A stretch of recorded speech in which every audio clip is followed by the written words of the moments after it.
I'm afraid I'm at the shallow end of the gene pool. Yeah.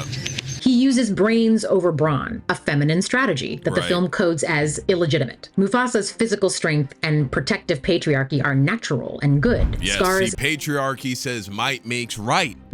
This is why there is no need to give reparations to black people, because the reason you were subjugated is because you were subjectable, right? You weren't strong enough to resist the people that captured you and then enslaved you.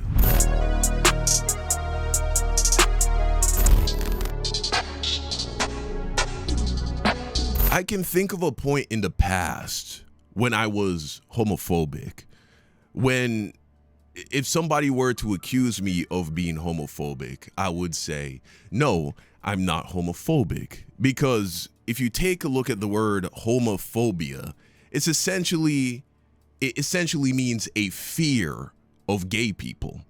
And like many people who hold conservative beliefs and ideologies, I would say that this is ridiculous. The last person that I am afraid of is a gay person. And I also don't have any seething hatred in my heart of gay people. And so how could it be that I am homophobic? But now that I'm more progressive and have done more reading and self-exploration and self-analysis, I see that the term homophobia, being afraid of gay people, is actually the perfect way to describe this mental state, this aversion you have to gay people, gay men in particular. And the reason is, it is a fear of the gay man.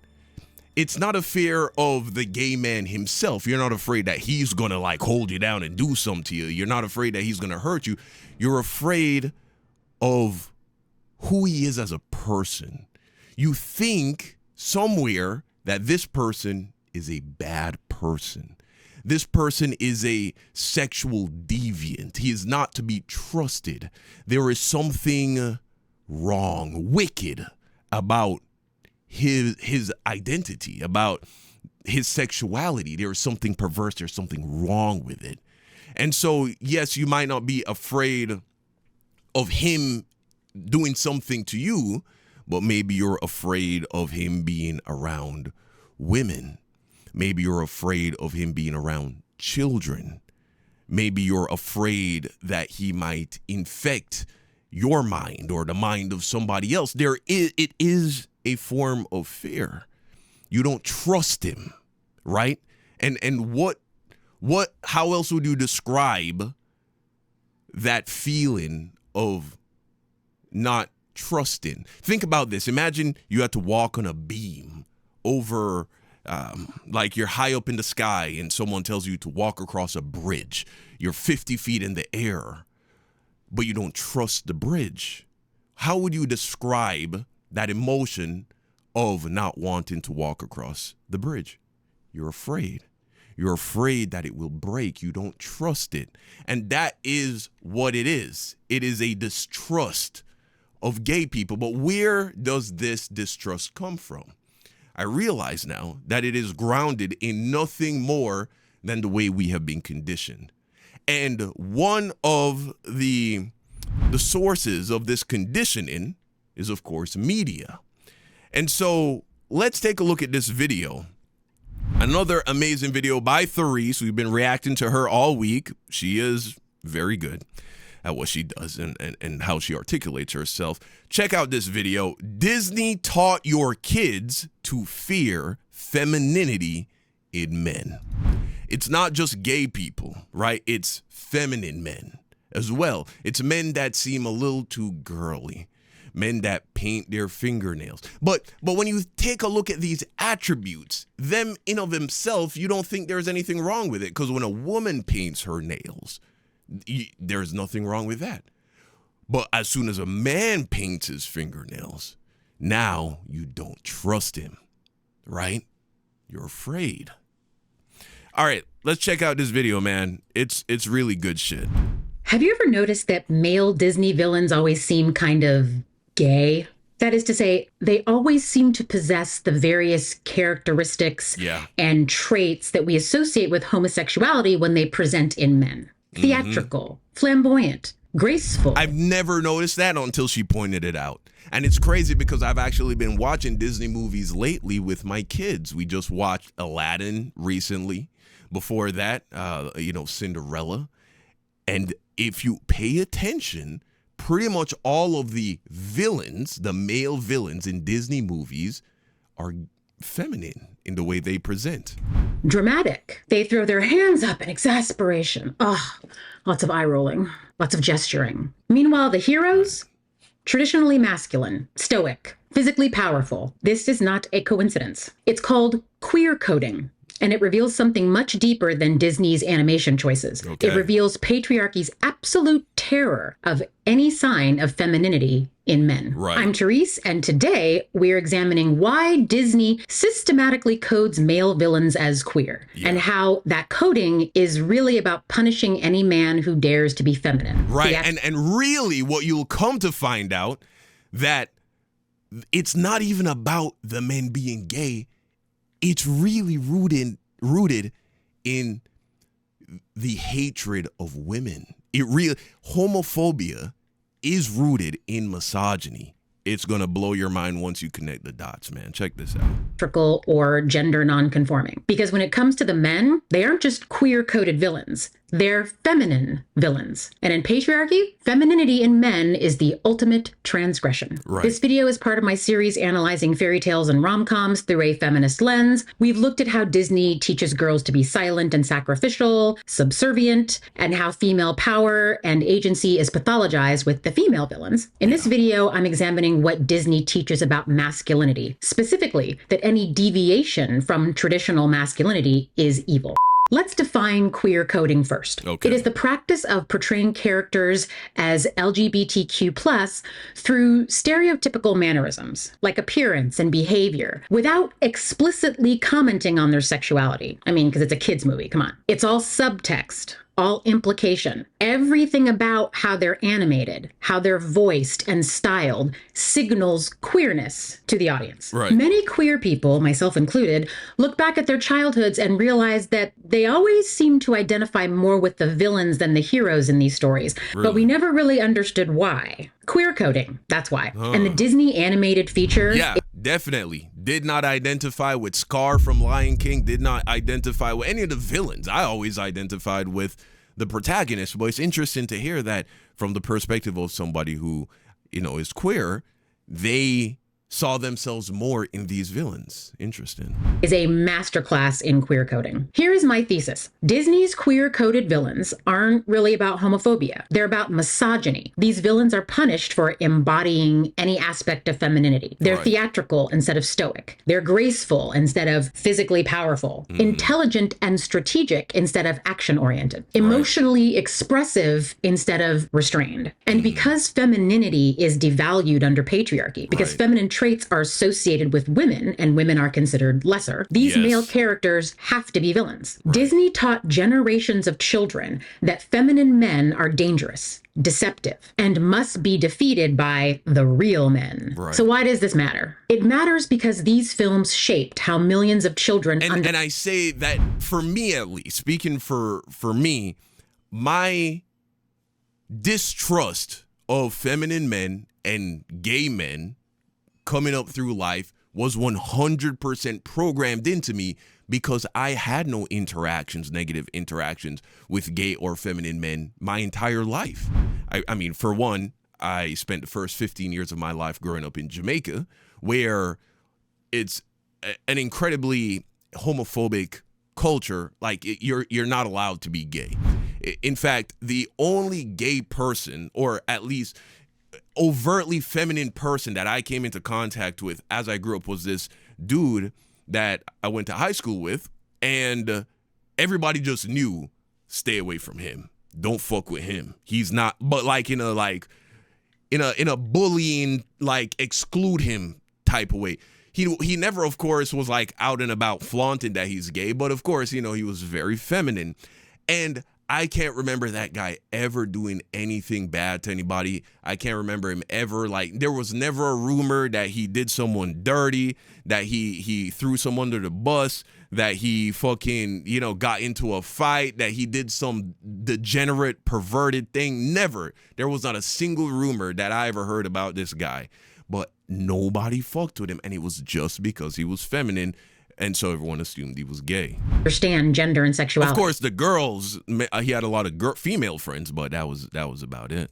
The pattern reveals patriarchy's core fear, men who embrace femininity. Both queer people and feminist women are coded as villains in these stories. Anyone who threatens the traditional gender hierarchy. I say that to say, so where does my distrust of gay people come from if I never had a negative experience with gay people? It's the programming.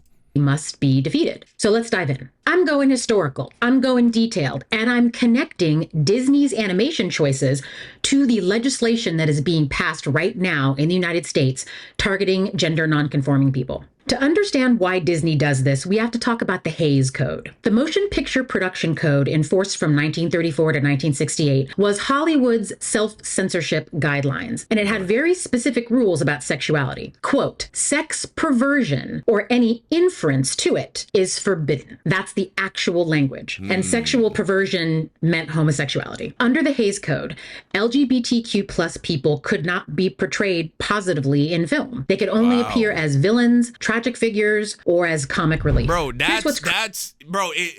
it doesn't get any more propagandist than that.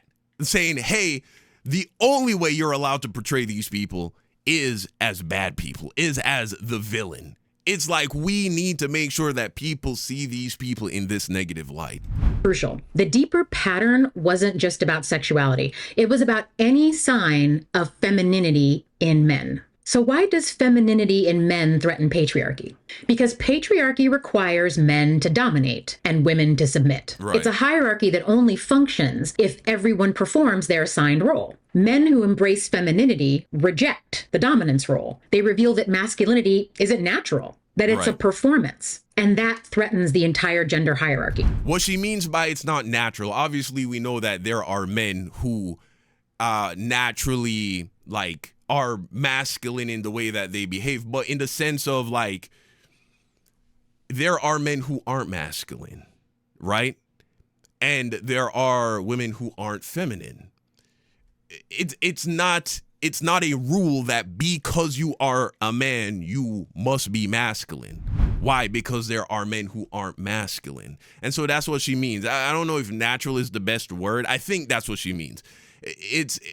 I think it not being like automatic is like I think a better way to describe it. Or rather, we could say it is not unnatural for a man to be feminine, or it is not unnatural for a woman to be masculine. Why? Because we see it in nature. And if it happens in nature, by definition, it is natural.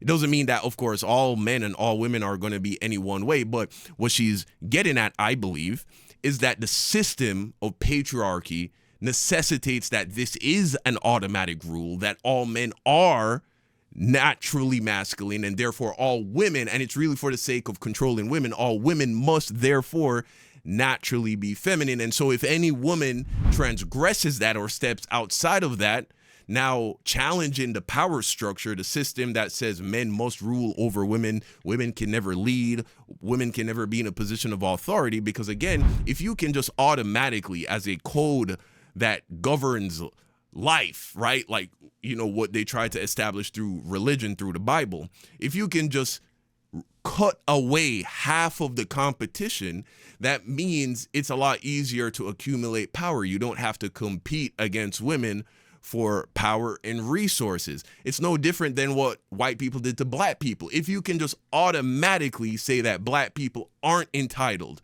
to owning property, to voting, you can just, without having to lift a finger, eliminate a large portion of the population from competing against them in the market, right? In the free market, which we know is not even really a free market.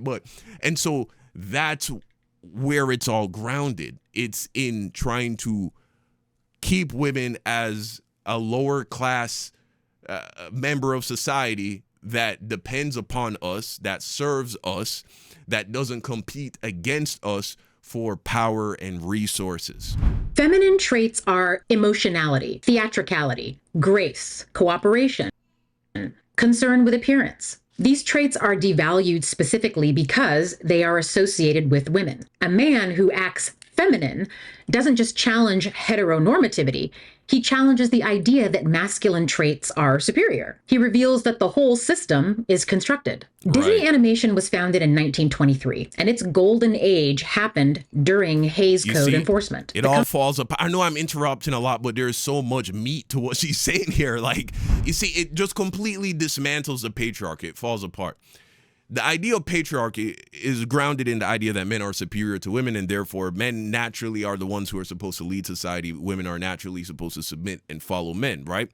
Well, if the reason is because men are naturally just superior to women, well then, if we can find a man, the superior creature, acting feminine, then that therefore means that that feminine nature in of itself cannot be inferior, because it is a trait that is possessed by the superior creature, the man. The superior creature, if by nature of having XY chromosomes and testicles makes me superior to you, while simultaneously displaying feminine traits, well then the feminine traits cannot thus be inferior. Well, if the feminine traits cannot thus be inferior, then women can't be said to be inferior because of their femininity.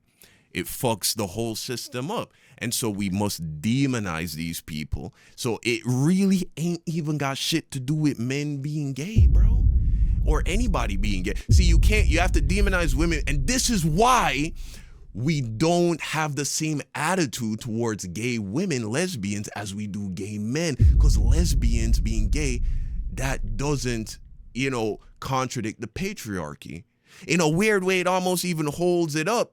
Because if, we can say, oh, look, this woman, she is successful because she's acting more masculine. She's just trying to be a man because the man is the superior and the rightful holder of power and authority and all of this shit. And so that's why, so lesbians aren't threatening to patriarchy. Gay men are threatening to patriarchy. It's crazy, bro. Company absorbed the cultural message. Feminine men equal dangerous deviants, and the villain formula was established. Masculine hero defeats feminine villain. Strength defeats scheming. Action defeats performance. Stoicism defeats theatricality. And the coding pattern became consistent. Villains are theatrical, graceful, intelligent, emotionally expressive, and vain. Heroes are stoic, physically powerful, action-oriented, and emotionally restrained. But this binary isn't really about sexuality. It's about acceptable versus unacceptable expressions of masculinity. Right. Feminine equals unacceptable, which equals evil. And here's the thing, y'all. The Hays Code ended in 1968. Legal restrictions on portraying homosexuality disappeared. They've been gone for a long time. Wow. But the patriarchal gender policing, that has continued virtually uninterrupted. Cultural homophobia and misogyny are intertwined. Both punish gender nonconformity. Both enforce rigid gender roles. Both require that men dominate and women submit. And anyone who steps outside those roles is dangerous. Disney didn't invent this shit, but they did perfect it. They animated it in gorgeous Technicolor and sold it to hundreds of millions of children worldwide. And those children, we internalized it and we carried it with us into adulthood. I'm going to walk you through exactly what this looks like. Let's start with Jafar from Aladdin, because he is the textbook example. Visually, Jafar is coded as feminine from the first frame. Right. He's tall, statuesque, an elongated body that rejects the muscular, dense masculine ideal. He doesn't walk, he glides. Yeah. His movements are fluid, serpentine. Jafar was animated by Andreas Deha, a German-American animator who brought a specific physicality to the character. He described the process of designing Jafar in 2012 on his personal blog. Quote, "I had just finished work on Gaston.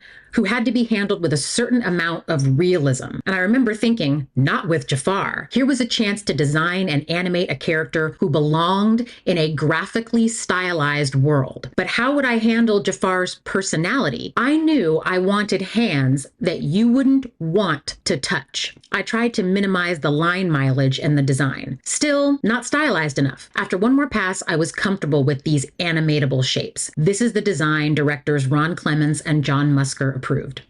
Watch Jafar's hands, elegant gestures, particularly when he's casting spells, long fingers, graceful movements. He wears jewelry, an earring, an elaborate headpiece. His beard is aggressively groomed, his appearance carefully maintained. Everything about his visual design says, this man cares a lot about how he looks. And under patriarchy, male vanity is suspicious. Now listen to his voice. My life is but to serve you, my lord. Actor Jonathan Freeman gave Jafar a smooth, oily, and seductive delivery. Theatrical pauses, dramatic emphasis. He hisses his F's, a speech pattern that is coded as effeminate. Right. And he's emotionally expressive in ways that heroes never are. Contrast this with Aladdin. Aladdin does parkour. He's not book smart, but he's street smart, physically capable, action-oriented. He wins through direct Notice this, right? The contrast between, and you'll see this with the villains versus the protagonists. Look at Tarzan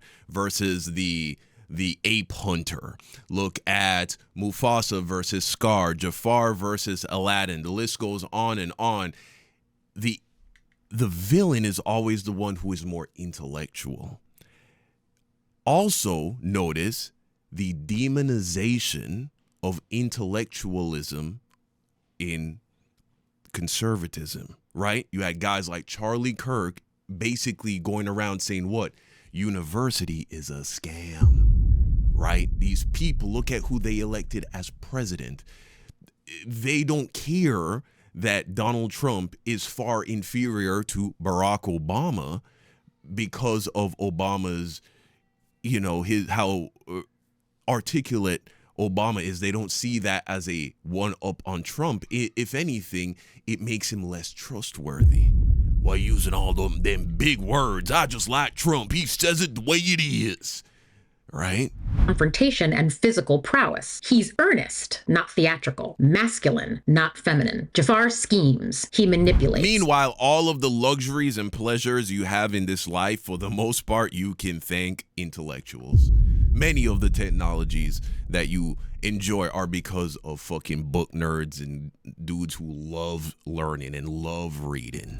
He uses intelligence over brawn, and the film codes this as deceptive and evil. The message? Intelligence without traditional masculinity is threatening. The feminine man must be defeated by the masculine action hero. Right. Jafar's desire for power through manipulation, a feminine strategy, is illegitimate. Aladdin's worthiness through action, a masculine strategy, is heroic. The film teaches children feminine approaches to power are evil. Masculine approaches are good. Scar might be one of the most explicitly queer-coded villains in the Disney canon. Visually, he's smaller and thinner than Mufasa, darker, in every way physically lesser. And the way he moves. You have to think about this, guys. They are intentionally, when they are drawing these characters, it isn't random. Every feature, every characteristic was intentionally chosen because the people who were designing these characters associated those characteristics with evil. And so the fact that the villains, Jafar, dark-skinned, right? Scar, darker than Mufasa, right? Use Ursula in The Little Mermaid. She's in black, but she's as close as you can get to being fucking black in that universe. Right, in terms of the underwater animals, creatures, right? She's like kind of an octopus creature, but yeah, she's purple. She's black, right? And so, yeah, it's not an accident that Scar is dark. The little wrist gesture, you know what I'm talking about. Must have slipped my... So if you don't trust, if you see the nefariousness in making Scar darker to communicate that he's the villain, and you know that's bullshit because you're black, more than likely if you're watching this, but even if you're not, if you're a fan of this channel, you understand racism and like, no, that shit is fucking bullshit. Then why then not connect the dots when it comes to him being expressed as a feminine creature. Mind. He lounges, he drapes himself over rocks. He's languid where Mufasa is strong and powerful. Oh, I shall practice my curtsy. There's a scene where Scar is talking to Mufasa and he's grooming his claws right in the middle of the conversation. He's literally manicuring himself while Mufasa lectures him about responsibility. Right. Scar slinks. Make your bed. That was Jordan Peterson. Make your bed, goddammit. Slithers. You bloody well make your bed. I don't even know how to do Jordan Peterson. Mufasa strides with confidence. The animation literally coded their bodies as masculine versus feminine, powerful versus weak. Now the voice work. I don't know about y'all, but I could listen to Jeremy Irons read a dictionary. He gives Scar a refined British accent, contrasted with James Earl Jones's deep American voice for Mufasa. Scar is sarcastic, full of eye rolls and exasperation. He's emotionally expressive in ways that Mufasa never is. And then there's his villain song, Be Prepared, which is total camp, guys. A theatrical villain song complete with Nazi imagery and hyenas goose-stepping. It's just this over-the-top performative villainy. The film explicitly tells us that Scar is unfit to be king because he lacks traditional masculinity. Right. He's not fit because he's not masculine enough. And he even admits it. Well, as far as brains go, I got the lion's share, but when it comes to brute strength, I'm afraid I'm at the shallow end of the gene pool. Yeah. He uses brains over brawn, a feminine strategy that the Right. film codes as illegitimate. Mufasa's physical strength and protective patriarchy are natural and good. Yes, Scar's see, patriarchy says might makes right. This is why there is no need to give reparations to black people, because the reason you were subjugated is because you were subjectable, right? You weren't strong enough to resist the people that captured you and then enslaved you. You weren't strong enough to overcome. Now, we know this is because it was a numbers game. While white people outnumbered black people something crazy, like some insane, like 6-1 or 8-1. And then they also had all the guns, right? And then they also did things to make it impossible to, or make it very hard to coordinate and to plan and all of that. So it was definitely divide and conquer and outnumber, but still doesn't matter, right? It's the same reason why there is nothing wrong about the fact that the founding fathers and the early colonizers took this land from the Native Americans. Why? Because might makes right. Now, of course, anybody who tries to do that to us today, they're the bad guys, right? If the Chinese were to come and invade America and just try to take over the country because might makes right, we would say they're doing something wrong and evil. But the people who did it to the blacks and the Native Americans, they're not wrong, they're not evil, because this is how patriarchy works. intelligence and strategic thinking are deceptive and evil. When Scar becomes king, the pride falls into ruin. Why? Because feminine leadership is destructive. Only the hypermasculine patriarch, first Mufasa and then Simba, can restore proper order. And be careful, because even myself, when I initially heard this idea of, even as I began to awaken and to become more progressive, as I became more educated where these topics are concerned, there is, because it's very deeply coded within us as men from the West, especially if you ever were deep in religion, there is a deep coding to reject this idea, this challenging the natural hierarchy of things, that natural patriarchy. But ask yourself, what is it so much that you don't like? The idea of competing with women as if they are our equals. If you truly are superior to the woman, then what does this conversation even matter? It doesn't matter if women are afforded literally all of the same luxuries and graces that men are, because if they're inferior, it doesn't matter. They can never compete, right? It's the same argument that we pose to the white man. Why should it matter if you give black people reparations? We're dumb. We're just going to spend all the money at the white man's shop anyway, right? Give you all back the money. Y'all will be richer and we'll be broke again in no time. But it's because deep down they know it's bullshit. And deep down, men actually know that they are not superior to women. Maybe us, we can acknowledge we're stronger, so we typically run faster and lift more weight on average, but that's about as far as it goes, and we know that. We know that.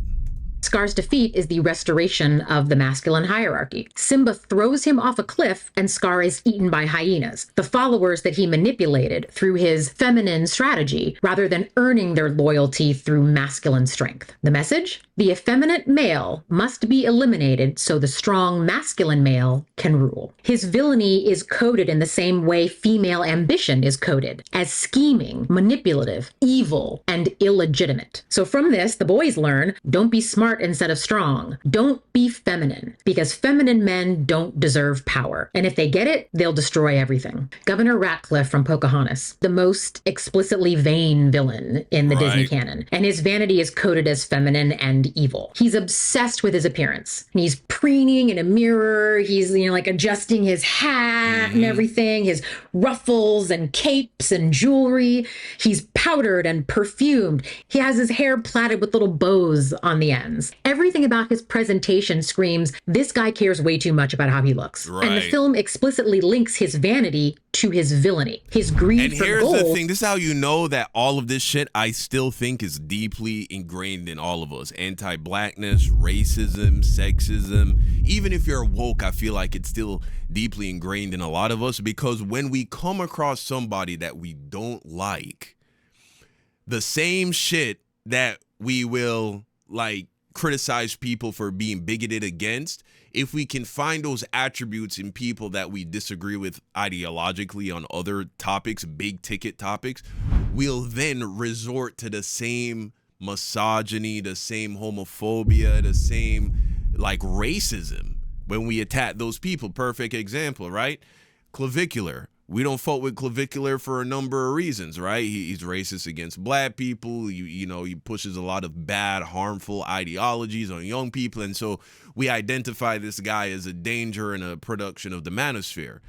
But then what a lot of people end up doing is criticizing him when he's, engaging in gay shit, right? Or feminine shit, like the putting on mascara, wearing makeup to cover the blemishes after he hits himself in the face with a hammer, bone smashing.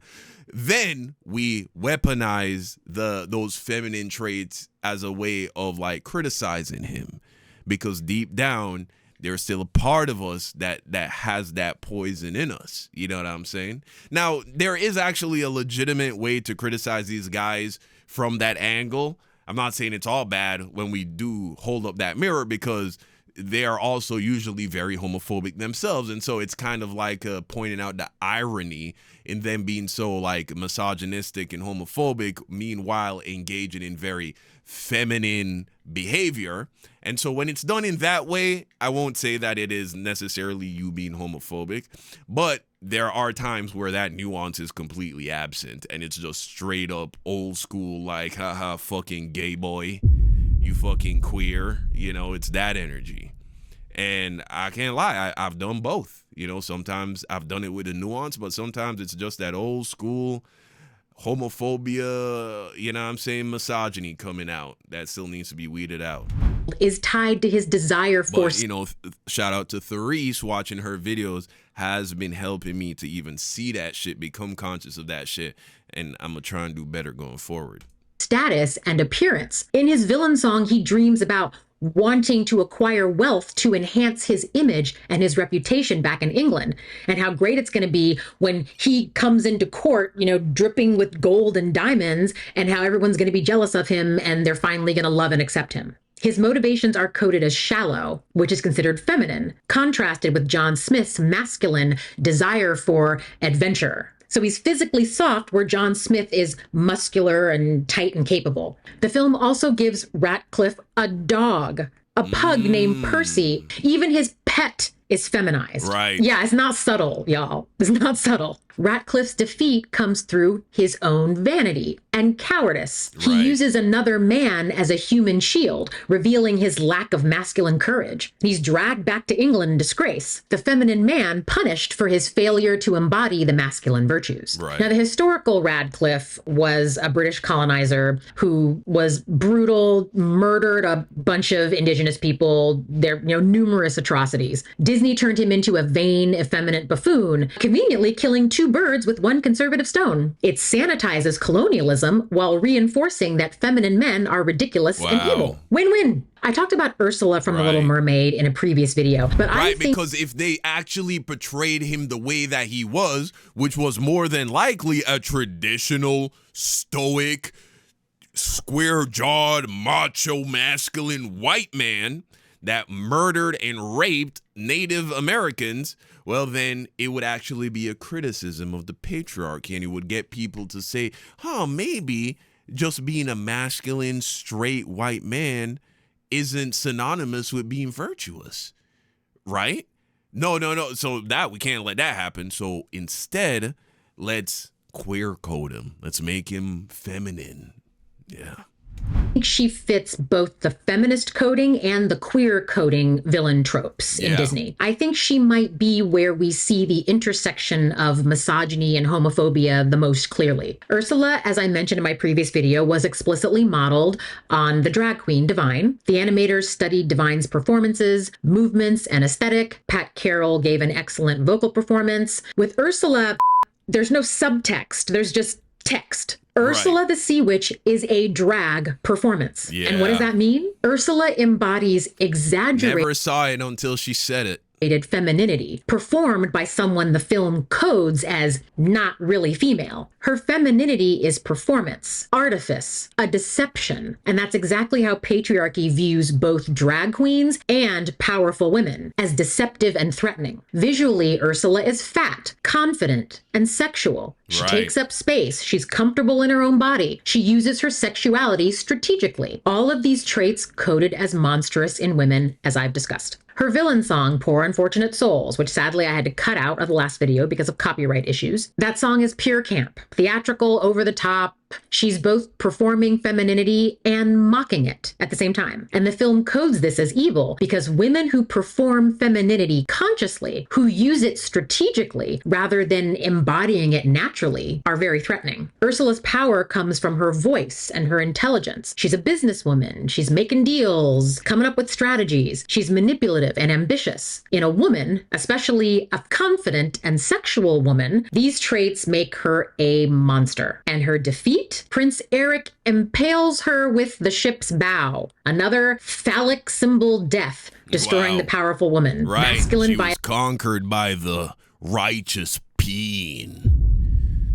Violence defeats feminine power, and the gender order is hereby restored. Here's the crucial point. Ursula is punished for the exact same traits that make the male villains villainous. Theatricality, strategic intelligence, emotional expressiveness, performance over authenticity. The difference is that Ursula is also punished for being a woman who refuses to be small, quiet, and submissive. Ariel gives up her voice to get legs and attract a man. Ursula uses her voice as power. Both the drag-coded villain and the feminist villain must be destroyed. The coding of male villains as feminine is fundamentally about misogyny. Under patriarchy, feminine traits are devalued because they're associated with women, and women are considered lesser. Emotionality, theatricality, grace, concern with your appearance, strategic thinking, manipulation, these are all traits coded as feminine and therefore inferior. When men embody these traits, they're not just violating gender norms, they're lowering themselves to the status of women. And that's the ultimate male transgression under patriarchy. Choosing to be like women when you could be dominant. Choosing to be lesser when you could be more. Disney's female villains share traits with the queer-coded male villains. All of these women are punished for rejecting traditional femininity, motherhood, submission, self-sacrifice, modesty. The message is that whether you're a man acting feminine or a woman rejecting femininity, you're transgressing the gender hierarchy and you must be destroyed. Patriarchy requires men to be dominant, strong, stoic, action-oriented providers and protectors sectors. It requires women to be submissive, nurturing, emotional, in acceptable ways, soft but not angry, appearance-focused but not vain, mothers and supporters of men. You need to be beautiful, but you can't act like you care too much about it. You know, Right. like the hot girl who doesn't know she's hot from the 90s teen rom-com. Right. I should talk about one of those too, shouldn't I? Yeah. Anyone who steps And that's out... another thing. The patriarchy glorifies handsome men. But you gotta be effortlessly handsome. That's the thing. You gotta be good looking, but you also gotta exude. You don't actually give a fuck about being good looking. That's what. I'm not even trying to be good looking, man. I just woke up with perfect hair. Oh, I don't even try to. I eat whatever the fuck I want, and I got this 8-pack, bro. I don't even like. You're allowed to like be really into like lifting weights and shit because that's macho. You're lifting heavy shit, but I don't even like go on Pinterest and get ideas for new drip, bro. I just like pick out whatever out of my closet and I'm fresh as fuck, bro. Like that's what it's got to be. But if you take a look at, you know what I'm saying, who gets worshipped by men who subscribe to traditional patriarchy, I mean, they love good-looking men. They love handsome men that are in shape, that are tall, with nice hair and good skin and all of that. Outside these roles threatens the system. I mean, just look at the fucking the black pill fucking looks maxing community. It's just a bunch of dudes making edits about other men, bro. But then they'll be the same ones to turn around and make like homophobic jokes and, you know what I'm saying, be misogynistic. The shit is crazy. Feminine men reveal that masculinity is a performance and not natural. If a man can be graceful, theatrical, and emotionally expressive, then natural masculinity is a lie. The whole system of male dominance based on biological destiny collapses. Right. Masculine or powerful women reveal that female submission isn't natural. If a woman can be strong, ambitious, and authoritative, then natural female weakness is also a lie. Women's subordination can't be justified as a biological necessity. Both threaten the hierarchy that says the reality, bro, in life is about yin and yang. You have instances as a man where you will be submissive. You be submissive to your boss. If you're in the military, you're submissive to the men that rank higher than you. If they tell you to fucking scrub the floor with a toothbrush, you're gonna fucking do that shit. Sir, yes, sir. Aye, aye. Right? And there are situations as men where you lead, but it's not a male-female thing. At least it don't gotta be. We all have the capacity to do both, and we all naturally do both without being told to assume that role when it's not explicit. You know what I'm saying? You know, around certain dudes, you shut the fuck up. You know, there's certain dudes who you're not gonna let you talk crazy to you, but then there's some dudes who you might let talk a little crazy to you for a little bit. You know what I'm saying? I mean, there's a point where you're gonna have to just get your ass beat as a man. Is that toxic masculinity? I still believe that shit. There's a point where if somebody else is getting all up in your face, up in your space, threatening you, even if you look like he's gonna beat your ass, you gotta fucking fight, bro. But, you know what I'm saying? Like, you get what I'm saying. Like, this idea that, and the fact that idea that it just comes naturally to all males, the characteristics that are ascribed to masculinity and that all the characteristics or behaviors that are ascribed to femininity just naturally automatically comes to females. That's bullshit. And you know how we know it's bullshit? Because there are a million videos talking about the crisis of masculinity. Oh, why do men need role models if it's automatic and natural? Why do women need role models if it's automatic and natural? Clearly it's not. It must be taught. It must be programmed. Otherwise you wouldn't need an example. Ooh, we're cooking. Traits are superior and men deserve power based on those traits. And so what is the point? The point is not to say any of these traits are bad. The point is we shouldn't say that if you're a man and you lack these traits, or if you're a woman and you lack these traits, that means something's wrong with you. It's just not the way you are. Just like how it's not bad to be an extrovert, nor is it bad to be an introvert. That's just how you are, and that's fine. What's bad is hurting people. That's the only place we need to draw lines. That's the only place we need to be concerned. Are you inflicting harm upon another person? That's all that matters. Every other aspect of your personality is irrelevant to the topic of morality. It should not be moralized. Homophobia and misogyny are not separate systems. They're two enforcement mechanisms for the same system. Male supremacy. Both punish gender nonconformity. Both require rigid roles. Both devalue femininity. Queer-coded male villains are punished for being like women. Female villains are punished for not being women in the correct way. Right. But the root is the same. Femininity is inferior, and anyone who embodies it wrong must be eliminated. Every film ends with gender roles being firmly back in place. The masculine hero wins. The princess marries the prince. The villain loses. Traditional gender order is natural and good. This is why you can't fight homophobia without fighting misogyny, because they're the same system. Yes. The hatred of feminine men and the hatred of powerful women come from the same source. The belief that femininity is weakness, that masculinity is strength, and that this hierarchy is natural and must be maintained. Boys learn, don't be like women. Femininity is degrading. If you're like one of these villains, you're evil and you'll lose. Real men are like the heroes. Strong, stoic, action-oriented. Yeah, man. I feel like Tharishi just cooked us a fucking 5-course meal. God damn, there's still a little bit more meat on the bones. I ain't gonna lie to you, but I feel like we really tackled the meat of this conversation that I wanted to tackle. And so, yeah, guys, go ahead. Go subscribe to her. Check out her videos. I ain't gonna lie to you. If you're a man coming out of conservative thinking, some of her videos, you might have to like start listening to it, and then you might have to circle back. I ain't gonna lie, there's some videos that she have that I tried listening to like a month ago and I couldn't fuck with it, bro. And now I circle back around and I'm like, you know what? I'll fucking see what she really saying. And so that's the process, man. It is work. This is the work that must be done.